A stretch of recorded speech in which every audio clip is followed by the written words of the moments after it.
Hello, yes. Good afternoon to everybody. So today I would like to touch on some of the very common questions, especially to some of those meditators, especially they meditate for a while. And this is some of the problems that usually comes out. Especially some people when they come to meditations and they start off with, they feel so peaceful and so nice. And after a while they find out, they think that there's something wrong with their meditation, and then they got panic, and because they're not as peaceful as before. Because when they started to meditate, they said, "Oh wow, it's so peaceful, it's so nice." And after a while, they've been meditating, and then stuff come up. Then they think that something wrong with the meditation, and even some people told me that they stopped meditating because it's not so peaceful anymore. Because initially they start off, it's because it's very peaceful, then they really like to meditate. And because now it's not peaceful anymore, so they stop meditating. And this is really a problem. And because this is our perception, we think that meditation is always peaceful. So at times we are not peaceful. Like at times you have lots of thinking and lots of emotions coming up, and actually it's normal. It's nothing wrong not to panic, because a lot of people that get panic, they think that and this training of the mind is just like the body building the body. You build the body. Like the body building the body. And you can't just stop. You have to do it every day. And the meditation also the same. Sometimes people say that, I sit there for an hour. I stop myself thinking. My mind just wandered off all the time. And they said, what's the point of meditating? And they stop meditate. Actually, it's fine, because there are many reasons why that sometimes have lots of thinkings. Sometimes we get lots of thinkings because of when we are very stressed, when we are very busy. So, for example, we've been busy. For example, we have lots to do, and then we've been very busy. So when we go back, do you think that we can calm our mind down easily? And it's just normal. But a lot of people, the harder they try to make the mind peaceful. And then they try to focus, try very hard. The harder you try, the worse. And you become so frustrated and you get upset. Actually, that is normal, because it's just a whole day busyness. You can't make the mind stop immediately, because the mind is very active. So actually, even though your mind is very busy, if you have lots of thinking, you just sit down and you just allow the mind be. Letting go means letting things be. But because you want it to be otherwise, we try to stop the mind, we try to stop it from thinking. But you can't do that. You can't use willpower to stop it, because it's just natural. It's just like the vehicle travel on the highway for 120 kilometers per hour. You try to stop it, you can't.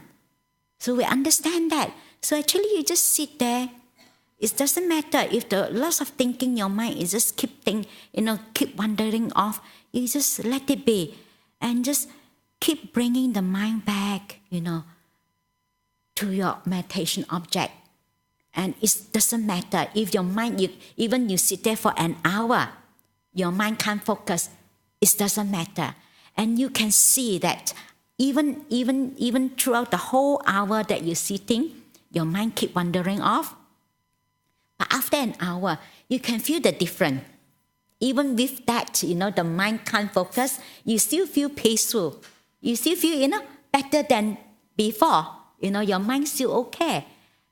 So, and then you understand that this is okay. And another reason that sometimes after you're meditating and then you have lots of emotional things comes out, very intense, it's also because of when you take the surface, when you started to meditate, and the surface, this is the purification of the mind. It's just like we clean up the rubbish, and we become calm. We take off the surface, and then we can see some of the things deep down inside us, a lot of emotion. For example, like a lot of things that this is how we get on with life. A lot of things, a lot of pain, a lot of things that happen to us that is painful, that we not be able to deal with. So we push it down. We suppress it. So it doesn't mean that it's not there. Actually, it's there. So we try to find distraction from doing other things.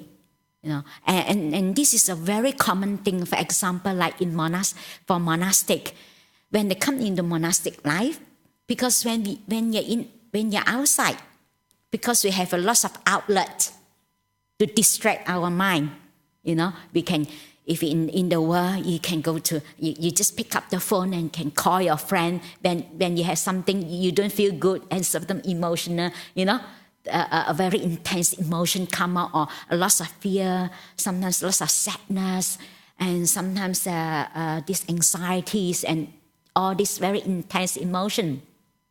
Or you feel very agitated and irritated. So pick up the phone, call your friend, or go out for a movie, go for shopping, and distract the mind. So actually we are not looking at what is in the mind, because we are running away. We keep running away. This is how we get on with life. But it doesn't mean that it's not there. Actually, it's there. So it's deep down. So because we take the surface out, and then you go to another level. They say sometimes why even some meditators that meditate for many years, they still have stuff come up, because they've been buried underneath. It's just like when we clean our house, so it looks as if clean, but we notice that under the bed, or under the cupboard, under the table, there are lots of rubbish. It's the same thing. It's not that it's not there. Actually, it's there, but we haven't dealt with. So we think that something wrong with my meditation, and also because of when your mind is calm enough and your mind is ready to look at those things that you'll not be able to look at. That is also part of that. It's just like when your mind is busy. When you're not calm enough, it's just like the water in the pond, When the water becomes still, you can see all the rubbish inside, isn't it? Before that, when it's not clear, you can't see. So then you can see underneath with all the satin tins and tires, all sorts of rubbish underneath. It's the same thing. Because when we started to calm down, when our mind calm down, peaceful, that we can see that underneath. And this is something that we have to work with. And a lot of people think that, they meditate to achieve something, to get something. The more you try to achieve something, I want to be peaceful and I want to be calm. Then you try to get something, you craving. When you crave, actually the mind is moved. It's moved. It is the movement of the mind. So why we can't focus? Why we are restless? Because the mind, we are not happy. When we are not happy, the mind is not content. So you can't focus, or constantly you want to be somewhere else. That's why there is because there is the movement of the mind. That's why when you say have the movement, then you can't see things. So when your mind started to calm down a bit, when the mind is still, then you can see the things underneath, buried underneath. So that means that your mind is ready to look at that, to deal with that. And one of the very good skillful means to help, I personally find that when you have stuff come up, that things that you thought that you have already let go of, you already let go, but actually we haven't. So we think that we already dealt with, but it still comes out, things like that. Actually, it's good to reflect this impermanence and reflect, to develop these perceptions of non-self. As you can see that all these, emotion and feelings, they come and go. If you just let it be, whatever emotion that come out, you just let it be. You just sit there, you just let it go through. And you reflect on that. And you can see that it's come and go. If you keep doing that, then after a while, you will not panic. You say, yeah, actually, it's no big deal. Sometimes those emotions is very intense, but they come and they go. And then they won't stay long. The reason why it stays long is because we think that this emotion belongs to us. We try to own this emotion. We try to own it. So we try to make these feelings that is so unpleasant. We try to make it go away. The harder we try to push it away, it stays longer. So if we let it be, allow the feelings, allow those emotions, the unpleasant feelings, actually it will subside by itself. Actually, we don't have to do anything. But of course, sometimes it's too intense that it just carry you. You just overcome by that emotion. Then it's good to do some reflection. For example, sometimes like the thinking too much because of the emotion, and then you started to have all these worries and have this all these negative thoughts. And when you have that, you can reflect. Replace the thinking. Because a lot of people try very hard to stop the thinking. So actually it's better to replace the thinking or try to stop the thinking. So you stop the replace the positive thinking. Because the positive thinking, the positive thoughts, the reflection.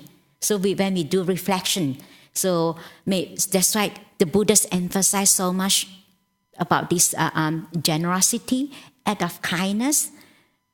Then when we do something good, we feel good about ourselves. So when we reflect on our own goodness, and we feel good, and that kind of reflection, that's why the Buddhists call this wise reflection. So a lot of people think that you meditate, you shouldn't think. So then when you think that is wrong, because the mind is too active that you can't stop, it's better to replace the thinking than to try to stop the thinking. So you replace with some thinkings that reflect, on the goodness, or reflect on your own morality or sila, your own virtue, the act of kindness. So replace that and bring out all this a sense of gratitude, appreciation, because this is a wholesome thought. So these thoughts, will lead you to peace. And gradually you become, peaceful, and you become calm. Slowly your mind become calm. But if you follow those negative thoughts, then that lead you to more suffering. The emotion become more intense, because usually when this emotion comes, it leads to all this speculation, projection, and all these negativities, lots of unwholesome thoughts, and leading to that. And we reinforce the tendency.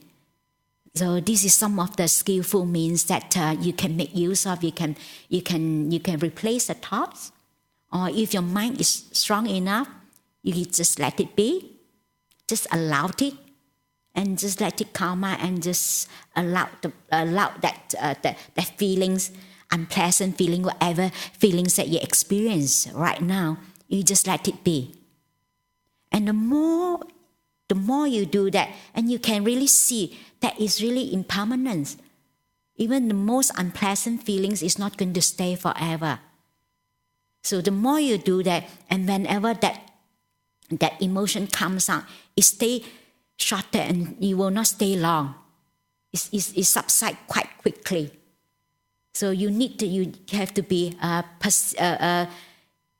keep practicing. The persistency is important. So a lot of people just give up when they feel that, oh, I'm not so peaceful anymore, and then they stop meditating. Have to just keep going, and keep going. So when you keep going, when you pass that, you become very peaceful. Like for example, fear. I remember once when I was in Thailand. I was in the first time I lived in a cave. I was really terrified. So I was so fearful. I was so terrified. I just couldn't. I was so fearful that I just so scared because I feel that someone walking towards me and looking at me. I just so scared that I just covered the blanket on my face. I don't dare to look at it. Then I remember the Buddha's, one of the Buddha's teaching. The Buddha said that when he was still bodhisattva, when he was in the practicing in the forest, then he said when the fear arises, then if you are walking, you keep walking. If you are sitting, you just remain sitting. You just let it be. Let that fear, let it be.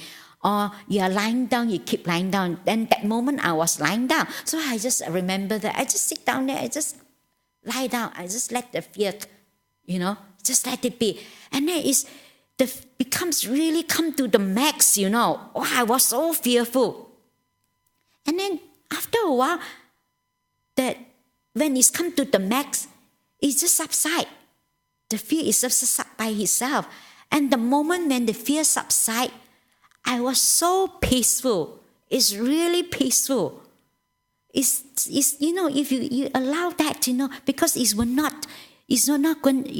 emotion, whatever feelings that you experience or anxieties or fear, is not going to stay there forever. When it's come to the maximum, it's a subside. Everything or whatever phenomenon, whatever feelings, experience, emotion that we experience, it arises and it's going to pass away. It will not continue to go up. It will come down. But the problem is we try to interfere, we try to make it go away. Then it stay longer. And we reinforce that. And next time when the fear comes up, it's become more fearful. And that's why this is one of the where you just, if you be able to be with that feelings, then it's good. If you can, then you replace, like some positive thinking, for example, do some wise reflections, reflect. So rather than the mind go on and on with these unwholesome and negative thoughts, then we replace with the wholesome one. So at least that leads you to peace. So I offer some skillful means and some reflections for you when you have all this, when you have these difficulties in your meditations, that you find it very difficult to be peaceful. So this is some of the skillful means that you can use to help you in your meditation. So now we can start to meditate and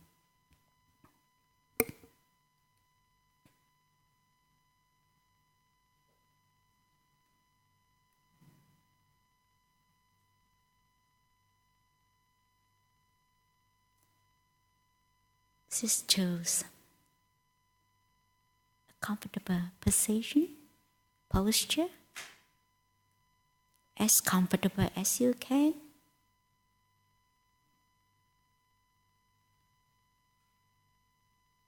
And you just relax your body.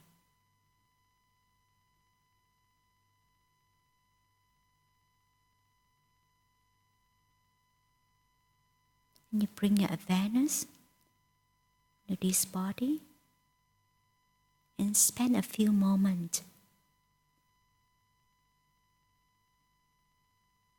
to pay attention to your feelings and sensations of your body. Is there any tightness or tension in your body? And you just relax.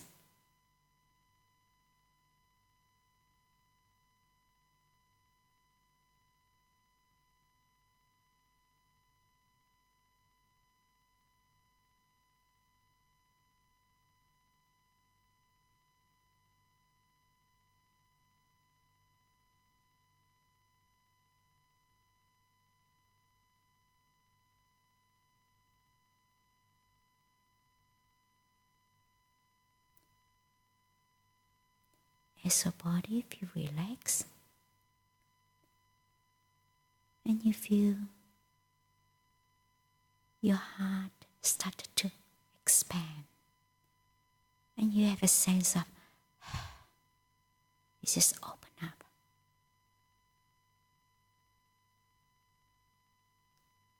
You open up the door of your heart to this moment.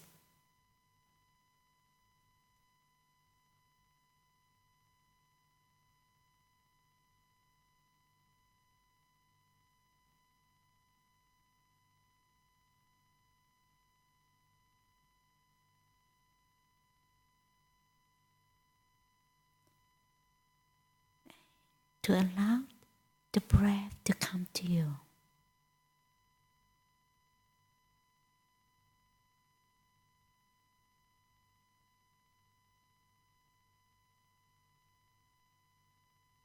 When you relax,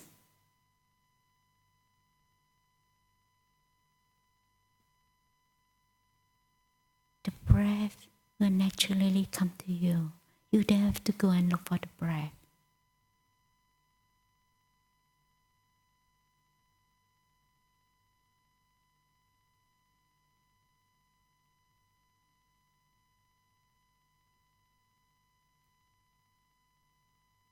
You focus on your in breath and out breath.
There's a question 1.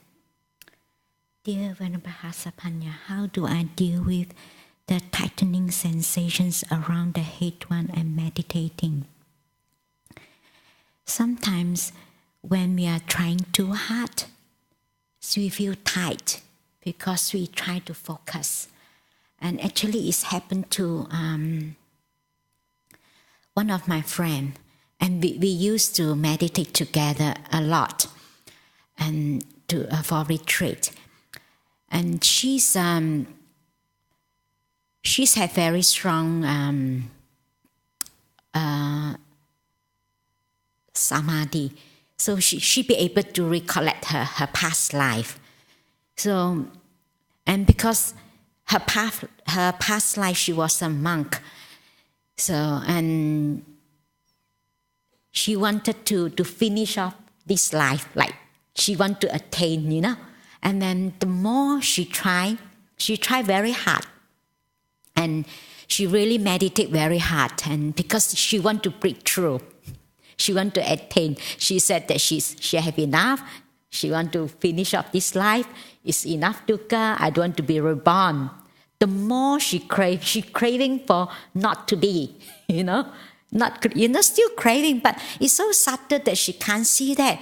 Actually, she's tried very hard. She's really practiced really diligently. And then she ended up, she had terribly this migraine headache. And her headache is so bad that she can't even meditate. And she has to go back and rest. Sometimes that the tightening sensations around the head is because of you try to focus. And some people, that especially at this point, you try to focus, you have a lot of tightness around the head here. That's why it's good to just relax. Whenever we have these sensations, tightness there, then you just acknowledge that there is tightness. Then we just very gently and remind ourselves, just relax, be relaxed. And we just relax ourselves a little bit. Then we continue be with the breath. And some people have lots of tightness in the chest because it's come from the trying too hard. They try to focus very hard. So that is one of the very common questions. Ajahn Brahm used to say people have this samadhi headache because they're trying too hard. You try to focus. You try too hard. Then you feel the tightness here. Some people feel the tightness in the chest. Some people even feel the tightness in the throat. They feel like, I feel like being strangled because of you. You try too hard, you try to focus. Then because when you try too hard, it becomes like you're not relaxed. Then you becomes tight. So that's why you need to relax more. So that's why it's good that whenever we feel tight, for example, sometimes that's why we start with relaxing our body. We try to relax our body. So if you are not relaxed enough, like some people, they used to tight, they don't know. Like my friends, even though she said, I'm relaxed already, but she's still tight, you know, because she thinks that she relaxed, but she's still very tight because she's very, like for example, like she's like she has slot and topper. And she will do walking meditation and barefoot and walk on stone or knock her head on the wall to keep herself awake. And it's really very pushing too hard, try too hard. So that is one of the reasons when we try too hard, we have lots of tension. There's some people when they meditate, they even feel a lot of pain in the body. The pain in the body actually sometimes comes from the tension. Because we try too hard, then our body tense up. Just imagine you sit there 2 hours or 1 hour tense up like that. It's painful. Then when you finish meditating, your whole body is just pain because it's very tight. It's not relaxed. So So for the questions ones, he said that try to relax more, relax, and it's good to not quickly rush to the breath. Sometimes it's very good that we spend some time, just sit down, just bring the mind to the present moment of awareness, just to sit there, not to rush to the breath, just sit there and just aware of the sensation of the body and just relax the body a little while before we rush to the breath. Sometimes we rush to the breath and we try to focus and too quick, and then if you just sit there, relax, and then for a little while the breath just come to you, and it's just very relaxing. And when you're relaxed, the breath is just very smooth, very soothing, and you feel really calming. So relax. Question 2.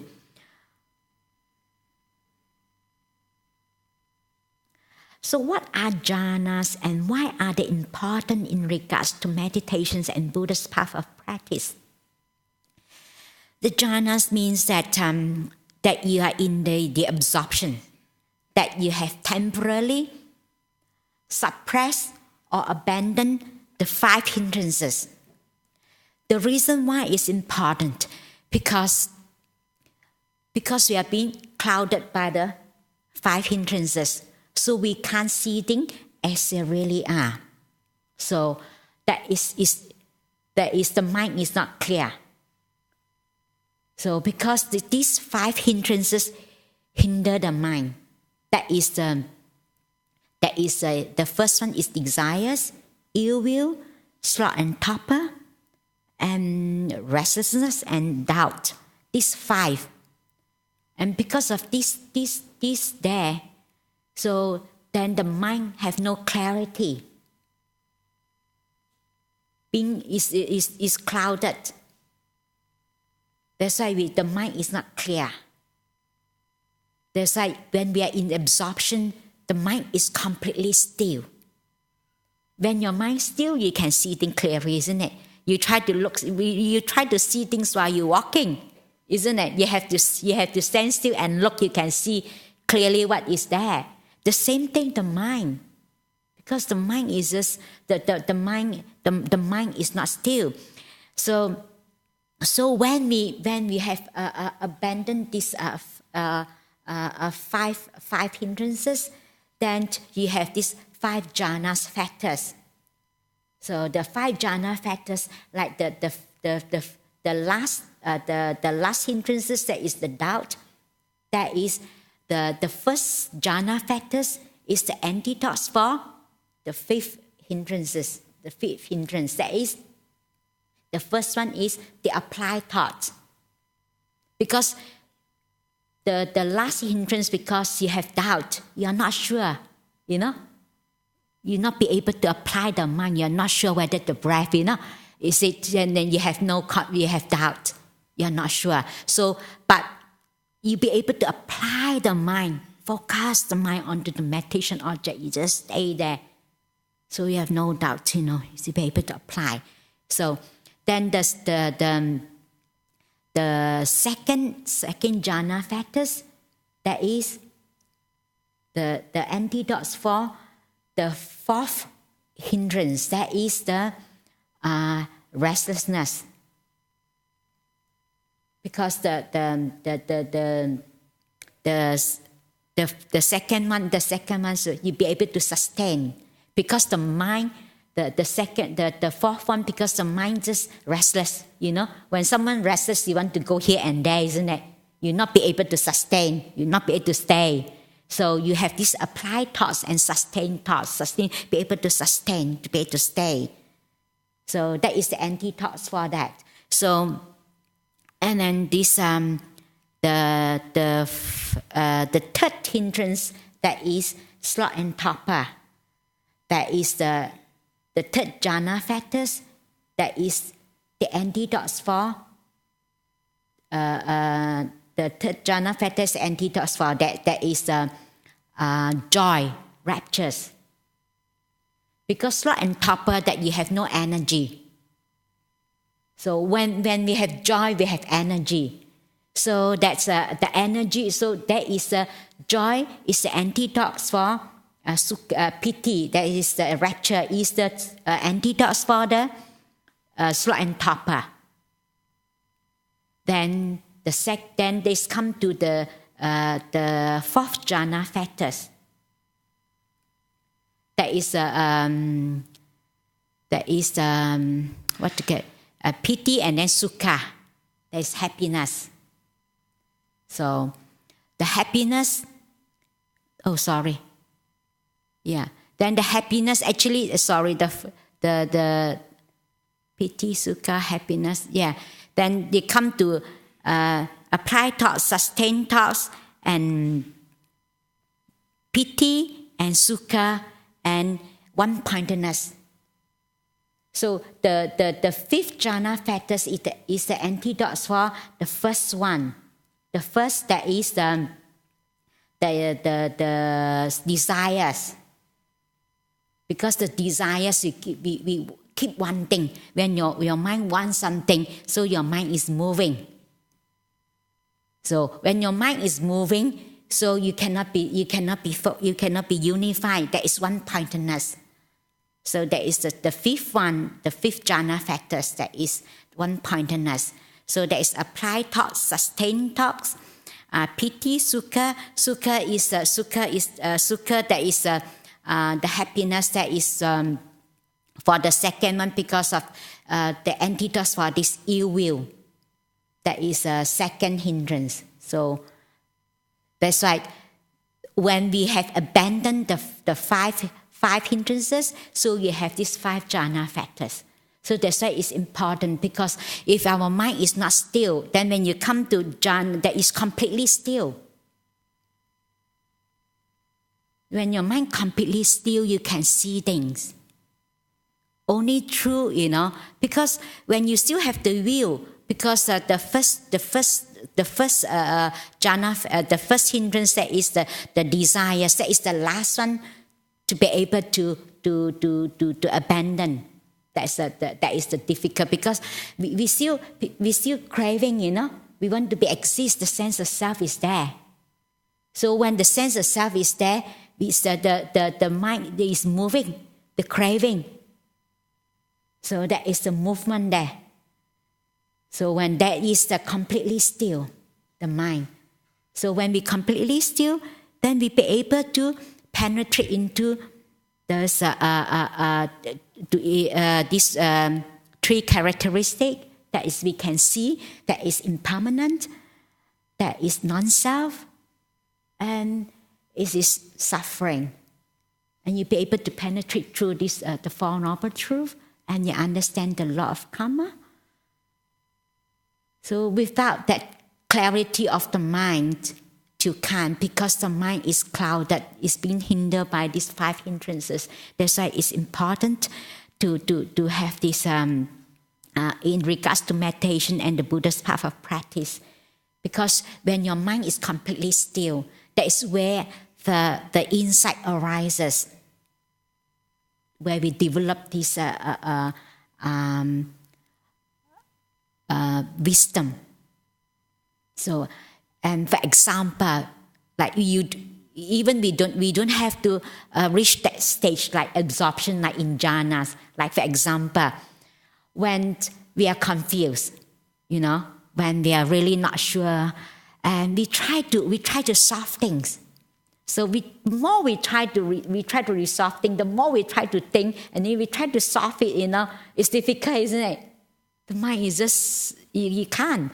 So when you put it aside, when you walk away, when you calm your mind down, when you make your mind as peaceful as possible, as calm as possible, when you're calm down, when you're peaceful, and then you can solve your problem. You can think of a way how to solve your problem, isn't it? Because the same thing, that because when you're not peaceful, when your mind is confused, then your mind is not clear, you don't have clarity. So when you have the clarity, you can solve your problem. So that's why you need to have the stillness in order, to be able to see things as they really are, because it's very subtle, like this non-self, impermanent, and it's a very subtle. So we need to have this super duper mind, to have this really, the strong mind, the strength, and to be able to penetrate through this, all these our experiences and these phenomena. So that's why it's important in regards to the meditations and the Buddha's path of practice.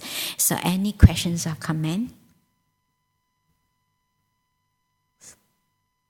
Any more questions? Okay, no more questions? Okay, so we finish.